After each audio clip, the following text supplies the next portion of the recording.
দেখছি, কিন্তু আজ তো আপনি ইরানের খোমেনির ব্যাপার নিয়ে আপনি কিছু কথা বলেন, এবং আরো একজন যুক্ত। আমি আর একজন কাকে বলতে স্টার্ট শুরু করি, কাকে আরেকজনকে দেখতে পাচ্ছি, আরেকজন কে যেন প্লিজ।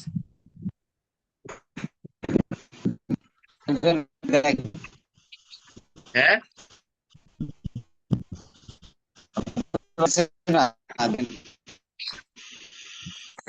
কে চেক চেক কে আসছে নেই। আপনি স্টার্ট করে দেন, স্টার্ট দেন, আমি চেক করে নিচ্ছি ওনাকে।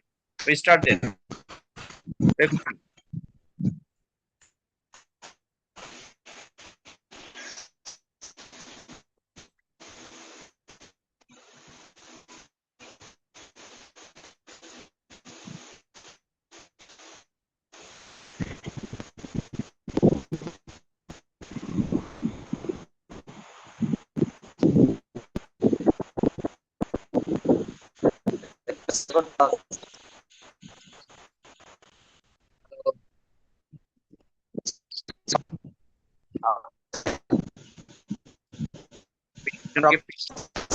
আপনি আর কে যুক্ত হচ্ছেন, ভিডিওটা ক্লিয়ার করে নিন। আপনি ভিডিও ক্লিয়ার করেন কে প্লিজ। একজনকে দেখছি, আপনি ভিডিওটা ক্লিয়ার করেন। ভিডিও আপনারটা ঠিক আছে, আমি একটা পার্টিসিপেটর পেয়েছি কে, যে ভিডিওটা ক্লিয়ার করেন। ভিডিও কে যুক্ত হচ্ছেন প্লিজ।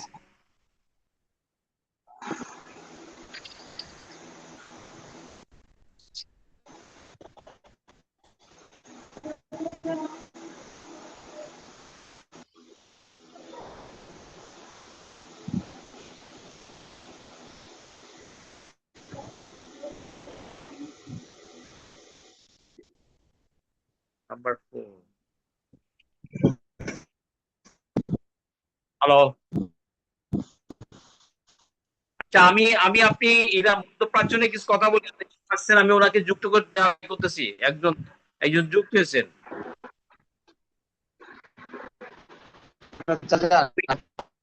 আপনি শুরু করি। দর্শক কিন্তু আপনারা এই মুহূর্তে দেশের বাইরে সকলকে সকলকে 24 ডিজিটাল নিউজের পক্ষ থেকে সাম্প্রতিক ভাবনার আজকে জুলাই আসলে যোদ্ধাদের ধরনের বড় আওয়াজ হয় এবং তাদের বিচার, এবং আগামী দিনে বাংলাদেশ প্রত্যাশা করে। পাশাপাশি কালকে খোমেনি মাস পরে তার দাফন অনুষ্ঠান হলো, এবং ইরান রণকৌশল নিয়েছিল ওই সময় যদি খোমেনির এই বিষয়টা সামনে এনে দাফন প্রোগ্রামে যেত বা শেষকৃত্য, তাহলে ইরান যুদ্ধের ময়দানে বড় ধরনের একটা সংকটের মধ্যে পড়ে যেত। ইরান যে স্টেট তাদের যুদ্ধের বাস্তবতা, এবং ইরান জাতিকে মানে বিশেষ করে রক্ষা করবার জন্য খোমেনির সেই সময় মৃত্যুকে অ্যানাউন্স করা এবং জনসম্মুখে আনার ব্যাপারে সেটা তাকে যেতে দেয় নাই। দর্শকবৃন্দ, বিশেষ করে আপনি দেখেছেন মধ্যপ্রাচ্যে অযাচিত যুদ্ধ হয়েছে আমেরিকা জার্নিস্টদের এই যুদ্ধে কিন্তু আমরা দেখেছি পুরো মাত্রায় আমেরিকা ধরাশায়ী হয়েছে, এবং সেখান থেকে তার সেই বিশেষ করে মধ্যপ্রাচ্যের ঘাঁটিগুলো ইরান তছনছ করে দিয়েছে। কিভাবে তছনছ করেছে, সেই ইরানের যে সামরিক শক্তি ছিল, তার যে সক্ষমতা ছিল, সেই সক্ষমতা শক্তিমত্তার জায়গা থেকে ইরান একাই লড়াই করে বলেছে যে সত্যের যুদ্ধ, ন্যায়ের পক্ষে সত্যের যুদ্ধে সহজে বীর লড়াই করে যেতে পারে, এবং বীর কখনো সেই যুদ্ধে পরাজিত হয় না। ইরান বীরের জাতি। ইরানের যে আপন ঐতিহ্য আছে, যে গরিমা আছে, এবং সে ইতিহাস আছে, সেই ঐতিহ্য আপন গরিমার জায়গা থেকে ইরান বীরের জায়গা থেকে লড়াইটা একাই করেছে, এবং আমেরিকার মতো অপ্রতিদ্বন্দ্বী পরাশক্তিকে সে বিশেষ করে পরাস্তই করেছে, এবং মধ্যপ্রাচ্যে আমেরিকার যে দৌরাত্ম ছিল, সেই দৌরাত্মকে একেবারে তছনছ করে দিয়েছে। এবং সাম্প্রতিক সময়ে মধ্যপ্রাচ্যের ভূ রাজনীতিতে একটা রণকৌশল রাজনৈতিক জায়গাতে একটা পট পরিবর্তনের জায়গায় ইরান নিয়ে যেতে পারছে। এবং ইরানের বিশেষ করে দীর্ঘ 12 বছর ধরে ইরানের উপর অর্থনৈতিক নিষেধাজ্ঞা দিয়ে যে কোণঠাসা করেছিল মার্কিন এবং ইউরোপ মিত্র, মার্কিন আর ইউরোপ মিত্র, এই দুই মিত্রের কোণঠাসা সেই জায়গা থেকে ইরান নিজেকে বের করে আনবার একটা সুযোগ পেয়েছে। ইরানের বিলিয়ন বিলিয়ন ডলার টাকা কাতার সহ কয়েকটা দেশে জব্দ করে রেখেছে। এবং সাম্প্রতিক কালকে আমরা দেখেছি কাতার সরকার অলরেডি 12 বিলিয়ন জব্দকৃত অর্থ ইরানকে ফেরত দেওয়ার জন্য একটা জায়গাতে অবস্থান করছে এবং ফেরত দিতে চাচ্ছে। তাই দেখুন, সেই সময় যদি খোমেনিকে যখনই এই শহীদ করা হলো বা নিহত করা হয়েছে, খোমেনি সহ শতাধিক বিজ্ঞানী এবং সামরিক ব্যক্তিত্বদের, সেই সময় যদি আপনার ইরান যদি খোমেনির এই মৃত্যু সংবাদকে সামনে আনতেন এবং সামনে আনতেন, তাহলে কিন্তু যুদ্ধের যে মাঠ ছিল ময়দানে, ইরান একটা কোণঠাসার মধ্যে পড়ে যেত এবং একা লড়াই করবার জন্য যে রণকৌশল দরকার, তার সামরিক বাহিনীকে লড়াই করে ময়দানে রাখবার জন্য যে বাস্তবতা ছিল, সেই বাস্তবতার জায়গা থেকে ইরান খোমেনির মৃত্যুকে রাষ্ট্রীয়ভাবেই সামনে প্রকাশ করেনি। এবং যখন সময় অনুকূলে এসছে, জনগণের শক্তিটাকে ধরে রাখতে পারছে, ঐক্যটাকে, জনগণের ঐক্যের শক্তি ইরান ধরে রাখতে পারছে। এবং যুদ্ধের ভেতরেও আমরা বিশ্ববাসী প্রত্যাশা করেছি, দেখেছি ইরানের জনগণ কিভাবে রাস্তায় নেমে আসছে এবং ইরানের দেশকে রক্ষা করবার জন্য তারা, ইরানের জনগণ কি শপথ নিয়েছে, কি তাদের বাণী, সেখানে শপথের বাণী উচ্চারণ করেছিল। ইরানের শক্তিকে কোনোভাবেই মার্কিন ইসরায়েল সাম্রাজ্য দমাতে পারবে না। জনগণের শক্তি এবং রাষ্ট্রীয় শক্তি আর জনগণের শক্তি, এই দুইটা শক্তিকে একাত্ম করেই সেদিন ইরানের জনগণ যে মন্ত্রধ্বনি উচ্চারণ করেছিল, সেই বাস্তবতা আমরা যদি দেখতে পাই, তাহলে সেই বাস্তবতায়, যুদ্ধের বাস্তবতা আমরা দেখেছি। এবং সেই বাস্তবতার মধ্য থেকে ইরান নিজেকে কিভাবে সংকট থেকে বের করে এনেছেন এবং যুদ্ধের ময়দানে কিভাবে লড়াই করেছেন এবং ইসরায়েলকেও নতজানু করে ছেড়েছেন। দেখেছেন ইসরায়েলের নিজস্ব, ইরানের নিজস্ব ড্রোন মিসাইলের যে সক্ষমতা ছিল, সে ভান্ডার ছিল, হাজার হাজার ড্রোন মিসাইলের সক্ষমতা ছিল। এবং একাই কিন্তু অপ্রতিদ্বন্দ্বী আমেরিকার মধ্যপ্রাচ্যের 6টা দেশে ঘাঁটির সংখ্যা ছিল 42, 27টা 27টা ঘাঁটিকে কিভাবে তছনছ করেছে এবং 42টি বোমারু লেটেস্ট যুদ্ধ বিমান ঘায়েল করে দিয়েছে ইরান একাই আমেরিকার। আমেরিকা যখন তার সামরিক ঘাঁটি হারিয়েছে, তার তেল সম্পদ মধ্যপ্রাচ্য রক্ষা করবার জন্য যে নেটওয়ার্ক ছিল, সেই নেটওয়ার্ক যখন তছনছ করে দিয়েছে, তার বোয়িং যখন হারাইছে, বোয়িং হারালো, ঘাঁটি তছনছ করলো। এবং ইরান যখন অসীম সাহসী সাহসী শক্তিমত্তা দিয়ে, তার মিলিটারি বাহিনীকে দিয়ে, ড্রোন ক্ষেপণাস্ত্র দিয়ে একাই ইসরায়েলের আমেরিকার মধ্যপ্রাচ্যের সে রক্ষা করবার জন্য সৌদি আরব, বাহরাইন, কাতার, কুয়েতকে রক্ষা করবার জন্য যে সামরিক ঘাঁটিগুলো ছিল, সেই ঘাঁটিগুলোকে তছনছ করে দিয়েছে। এবং সামরিক ঘাঁটিতে অ্যাটাক করার পরে যোদ্ধারা যখন 3 স্টার 5 স্টার হোটেলে সেখানে যখন শেল্টার নিয়েছে, সেখানে অ্যাটাক করছে। সেখান থেকে যখন অন্য জায়গায় তাঁবু কেটে সেখানে শেল্টার নিয়েছিল, সেখানে অ্যাটাক করেছে। এই যে অসীম সাহস, সাহস এবং ইরানের যুদ্ধ কৌশল, লড়ে যাওয়ার যে কৌশল, সেই লড়াইতে সে কৌশল নিয়েছে, লড়াইও করেছে। কৌশল যেমন নিয়েছে, লড়াই তেমন করেছে। পাশাপাশি ইসরায়েলকে কিন্তু ঝাঁকে ঝাঁকে মিসাইল দিয়ে, ড্রোন দিয়ে ইসরায়েলকেও অনেকটা তছনছ করে দিয়েছে। এবং ইসরায়েল সেখানেও অনেক ভয়ে শঙ্কিত হয়েছে। এবং আপনারা দেখেছেন ইসরায়েল যারা গ্রুপ ছিল, সেই প্যাসিফিক গ্রুপ কিন্তু সেখানে তারাও রাজপথে নেমে এসছে যে স্টপ ওয়ার, নেতানিয়াহু যুদ্ধ থামাও, আমরা যুদ্ধ চাই না। ইসরায়েলের প্যাসিফিক গ্রুপ যারা ছিল, আমরা সেখানে শান্তি চাই। এই বাস্তবতা পাশাপাশি ইসরায়েলের সেই ছোট্ট ভূখণ্ড 20-22 হাজার বর্গ কিলোমিটারে তার সমুদ্র বন্দর তছনছ করেছে। আপনার তার গোয়েন্দা গোয়েন্দা নেটওয়ার্কে যে প্রধান ঘাঁটি ছিল মোসাদের, সেই জায়গা তছনছ করেছে। এবং ইসরায়েলেরও হাজার হাজার শত শত স্থাপনা ডিস্ট্রয় করে দিয়েছে এই সাহসী যোদ্ধা ইরানি। এবং ইসরায়েল সেখানে কিন্তু that is that they are puppet country. তারা, ইসরায়েল কিন্তু পুরো একটা পাপেট দেশ, আমেরিকার পাপেট কান্ট্রি। সেই পাপেট কান্ট্রিকে সামনে রেখে আমেরিকা, ইসরায়েল চেয়েছিল যে ইরানে 2রা ফেব্রুয়ারি প্রথম যখন অ্যাটাক করলো, যে তারা চেয়েছিল 24 ঘন্টা, 72 ঘন্টা, 7 দিনের মধ্যে ইরানকে একেবারে কুপোকাত করে দিবে, তার রেজিম চেঞ্জ করবে, তার মিলিটারি স্ট্রাকচার ভেঙে দিবে, তার সামরিক সক্ষমতাকে তছনছ করে দেবে, মিসাইল ড্রোনকে এলোমেলো করে দিবে। কিন্তু রেজিম চেঞ্জ করতে পারে নাই, যদিও খমেনি সহ 1 শতাধিক বিজ্ঞানী, সামরিক কর্মকর্তাকে নির্মমভাবে হত্যা করেছে। প্রকাশ্য দিনে 160 জন শিশুকে নির্মমভাবে শহীদ করেছে, হত্যা করেছে, শিক্ষক 76 জন। এই বাস্তবতায় বিশ্বের যেমন প্যাসিফিস্ট গ্রুপটা একাত্ম হয়েছে, সমস্ত বিশ্বে আন্দোলন করেছে, আমেরিকা চূড়ান্ত আন্দোলন করেছে, আমেরিকা রাজনৈতিক মঞ্চের থেকে যখন জোরালো প্রতিবাদ ট্রাম্পের বিরুদ্ধে হয়েছে, ওইখানে আমেরিকাতে তার বিরুদ্ধে আন্দোলন হয়েছে। আমেরিকার জনগণ এই যুদ্ধ চায় না নৈতিকভাবে। বিরোধী শিবির মঞ্চের থেকে মিস্টার ট্রাম্প কোণঠাসা হয়েছেন। তার আমেরিকার জনমত এবং বাস্তবতা পাশাপাশি আপনার এই যে ইউরোপিয়ান ইউনিয়ন থেকে যখন সেই সম্মতি ইরান পায় নাই, এই বাস্তবতায় যখন আমরা দেখেছি, তখনই আমরা কি দেখতে পেলাম, যে আমেরিকা জানু হয়ে নত স্বীকার করলো।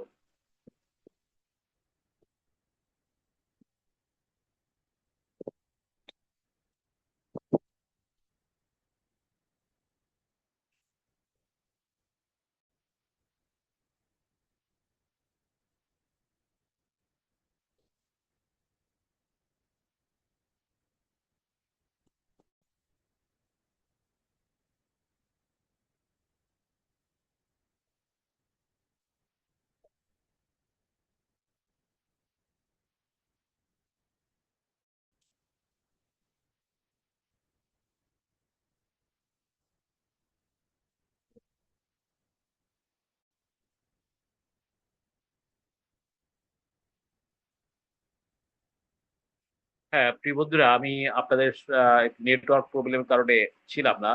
তো আমি একজন অতিথি পেতে যাচ্ছি এবং অতিথি নিয়ে আপনাদের সাথে কথা বলবো।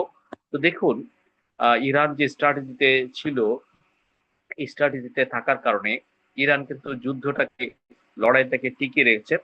তার হরমুজ প্রণালী, যে বিশেষ করে আন্তর্জাতিক বাজারে আপনার ভূমধ্য সাগর, ওমান সাগর, ভূমধ্য সাগর এবং অপার পার্ট আপনার এই যে আমাদের ভারত সাগর, ওমান ভূমধ্য সাগরের সাথে কানেক্টিভিটি, যে তেলের চ্যানেল হরমুজ, হরমুজ প্রণালী দিয়ে বিশ্বের 100 ভাগের মধ্যে 25 ভাগ তেল আসা যাওয়া করে। পাশাপাশি হরমুজ প্রণালী দিয়ে মধ্যপ্রাচ্যের রাষ্ট্রগুলা সেখানে তাদের খাদ্যদ্রব্য আমদানি করে। ইটস ইম্পর্টেন্স ফর আপনার এই সাগরের কমিউনিকেশনের চ্যানেল, নেটওয়ার্ক চ্যানেল।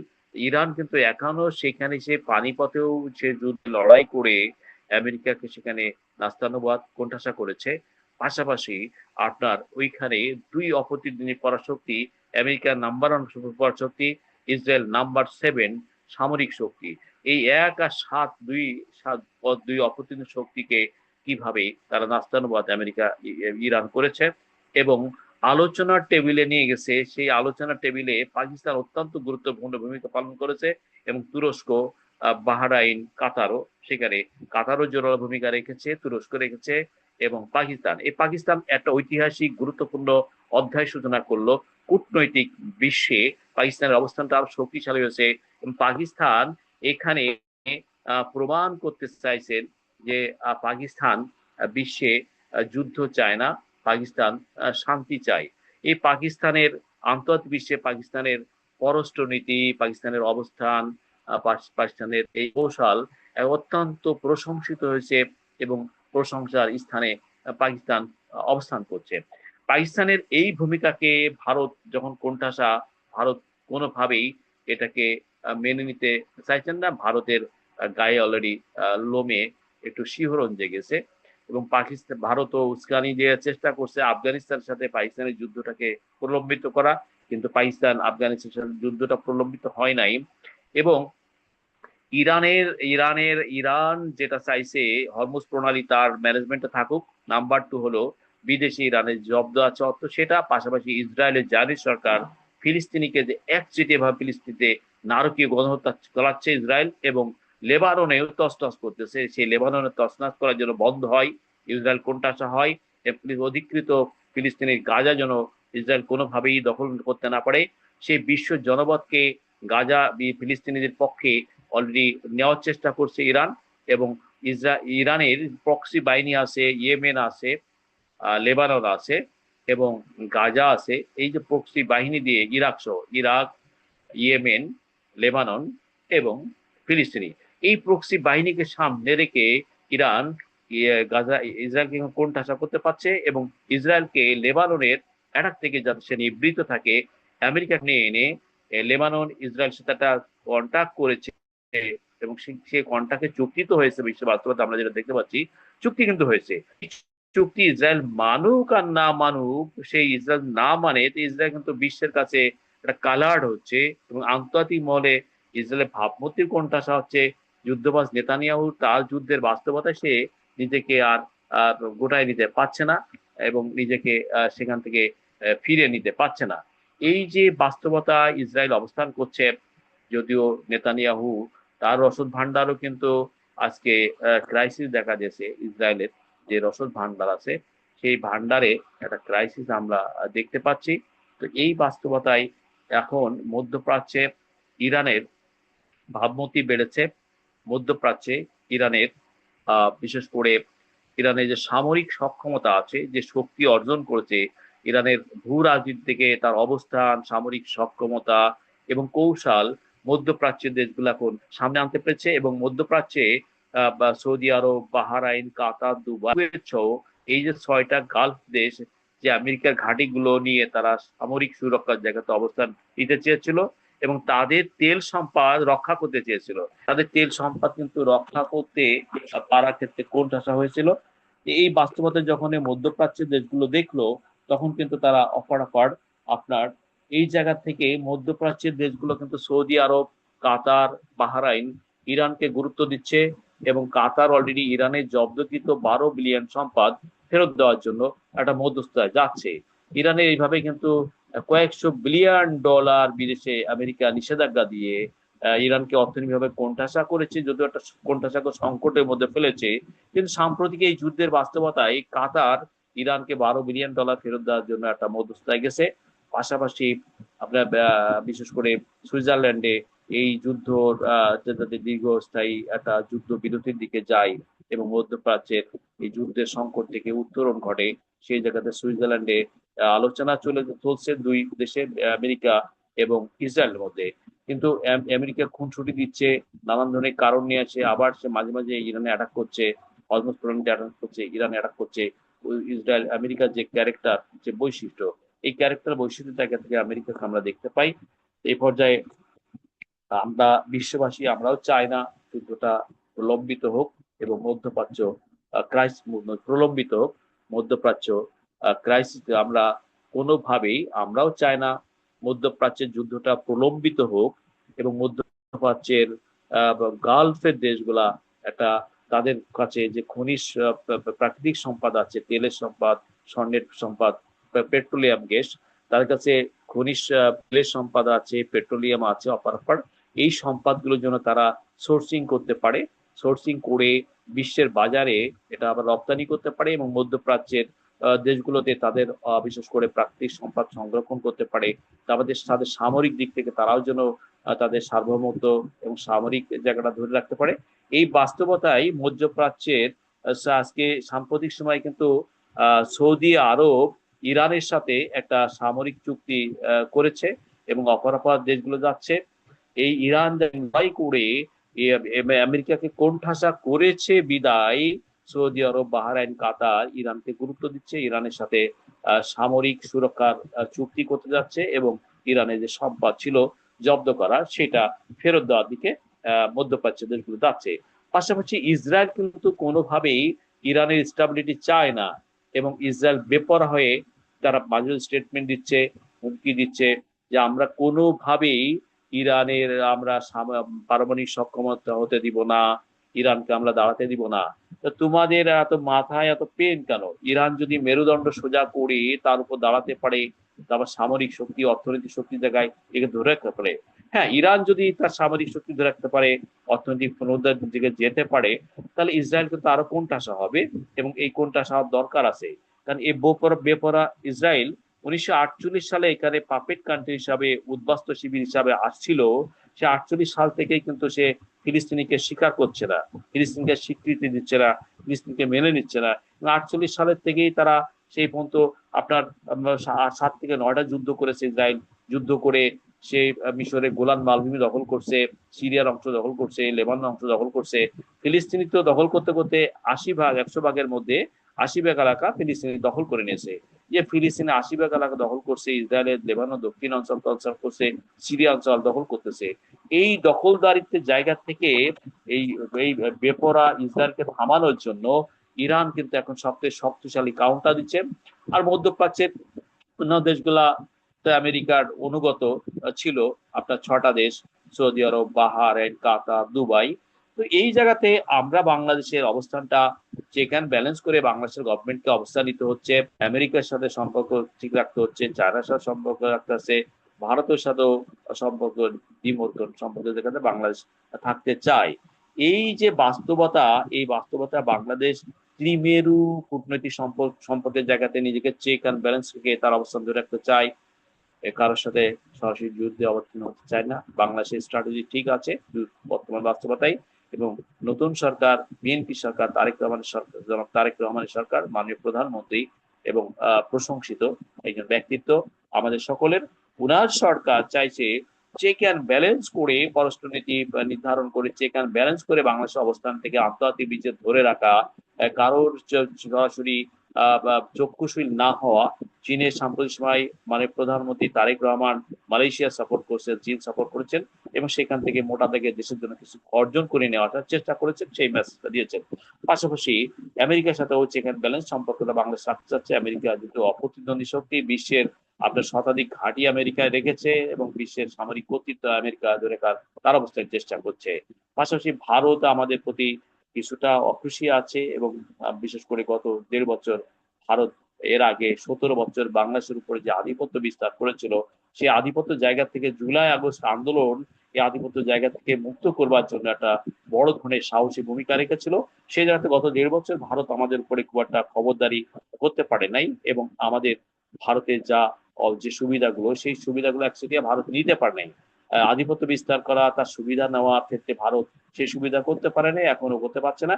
সাম্প্রতিক সময়ে যদিও ভারতের বিজেপি সরকার আসামের সরকার গঠন করেছে, পশ্চিমবঙ্গের সরকার গঠন করেছে এবং সেই জায়গা থেকে ভারত বর্ডারে শুভেন্দু অধিকারী সরকার তারা কিছু মানুষকে সেখানে জড়ো করে পুশিং করার চেষ্টা করছে, কিছু লোকজনকে পুশিং করেছে।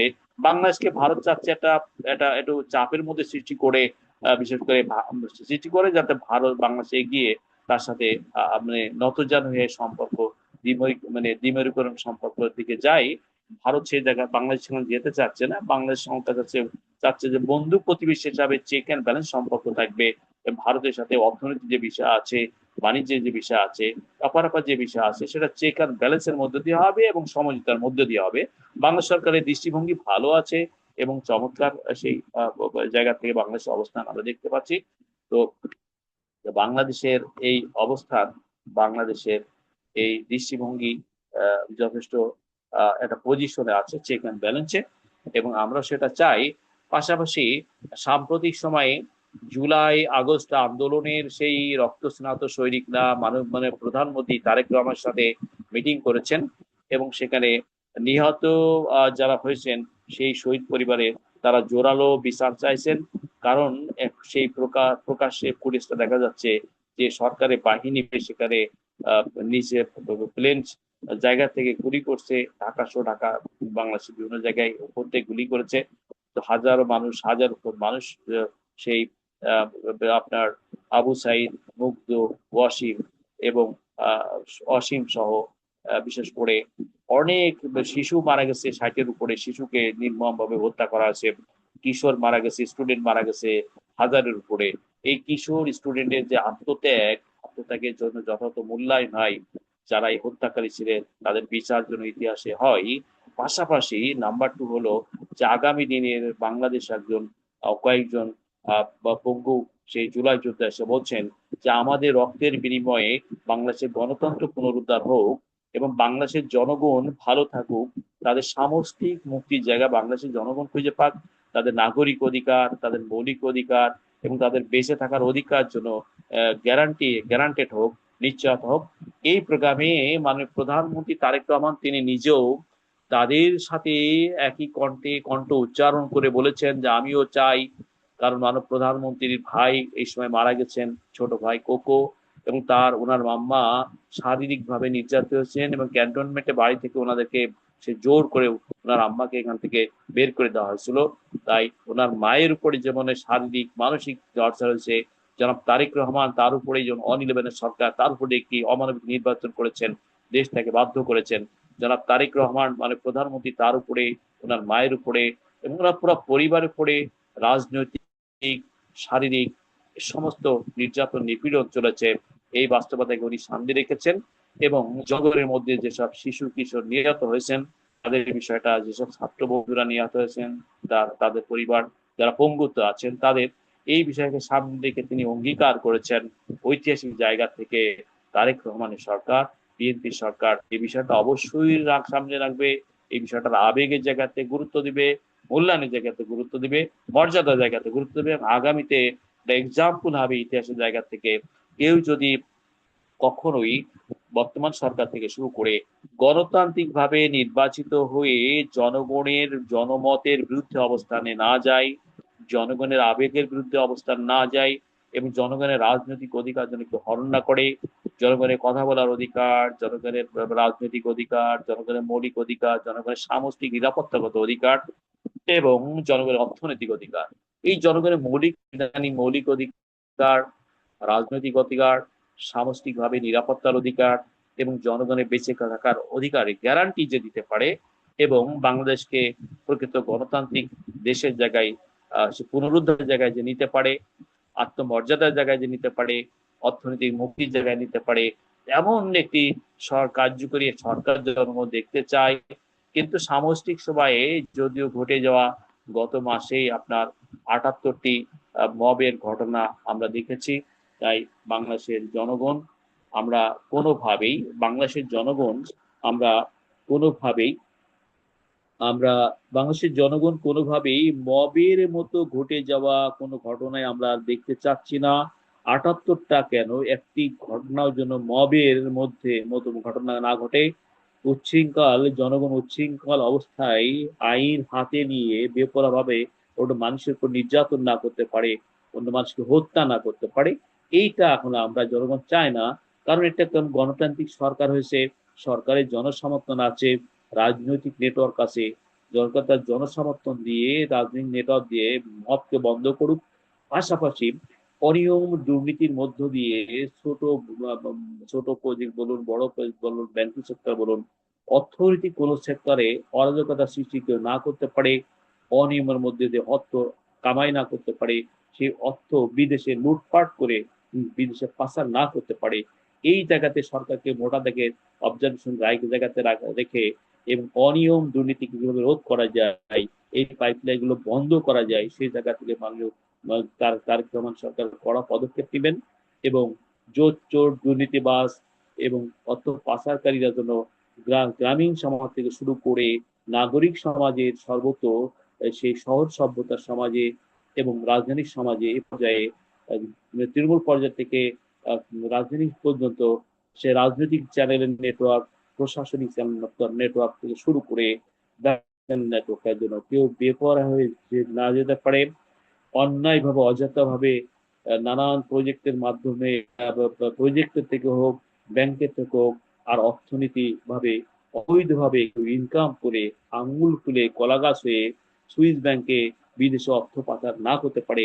আমরা দেখেছি গত ইউনিশ সরকার সময় সুইস ব্যাংকে কিন্তু আবার অর্থ পাচার করেছে, ৬,০০০ কোটি টাকার উপর পাস হয়েছে এবং সুইস ব্যাংকে জমা করা হয়েছে।